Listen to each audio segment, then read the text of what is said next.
কোরআনে কারীম কি আমি আল্লাহ তাদেরকে পড়ে শোনাবো, নাকি আপনি মুহাম্মদুর রাসূলুল্লাহ তাদেরকে শোনাইবেন? কে শোনাইবে? কে শোনাইবে তাদেরকে? আল্লাহ তো ডাইরেক্ট শোনাইবে না, শোনাইবে মদিনার ইহুদিদেরকে কে শোনাইবে? মুহাম্মদুর রাসূলুল্লাহ সাল্লাল্লাহু আলাইহি ওয়াসাল্লাম অথবা সাহাবায়ে কেরাম গিয়া শোনাইবে, তাই না? তা এখন যদি আল্লাহর রাসূল শোনায়, তাহলে আল্লাহর মাঝে আর এই ইহুদিদের মাঝে মধ্যস্থতা কয়জন হয়? একজন মধ্যস্থ হয়ে যায় না? আল্লাহ রাসূল তো মধ্যস্থতা, কারণ রাসূল সাল্লাল্লাহু আলাইহি ওয়াসাল্লামের কাছে আসছে জিবরাইল মারফত, আল্লাহ রাসূল শুনেছেন, পরে রাসূল সাল্লাল্লাহু আলাইহি ওয়াসাল্লাম এটা কাকে শোনাচ্ছেন? কাকে? ইহুদিদেরকে।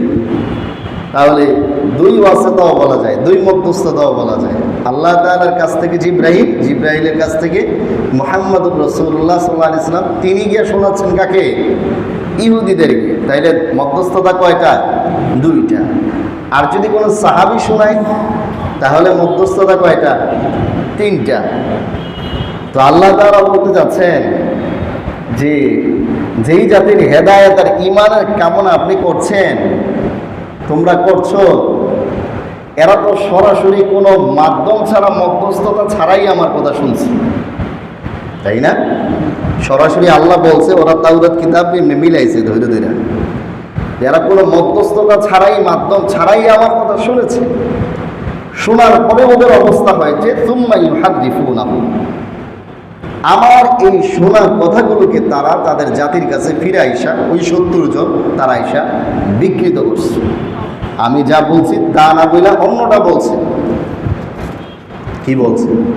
বলছে ইনিস্তাতাতুম আন তাফআলু হাযিহিল আশিয়া ফাফআলু ওয়া ইন শি'তুম ফালা তাফআলু। এরা এদের জাতির কাছে আসছে যখন, তো সবাই তো আসছে কৌতূহল যে আসলে কি মুসা আলাইহিস সালাতু ওয়াস সালাম সত্য বললেন কিনা, যাচাই বাছাই করে কি পাইল। তো এরা গিয়া মুখ বেচকায়া বলতেছে যে ওই বলছে আর কি, কিছু বিধিবিধান দিয়েছে, দিয়া বলছে যে এগুলো যদি তোমাদের মন চাই তাইলে পালন করো, মন না চাইলে পালন করো না। আচ্ছা, এই বিধিবিধান দেওয়ার কি কোনো অর্থ আছে? আমি বললাম যে ইসলামের রোকন 5টা, কালিমা, নামাজ, রোজা, হজ, যাকাত। এখন এই 5 রোকন আপনি পালন করলেও পারেন, না করলেও পারেন। তো এটা শোনায় লাভ হলো কি? এখতিয়ারি কথা, এটা শোনায় কোনো লাভ আছে? তো এরা এসে কেমনি বিকৃত করলো?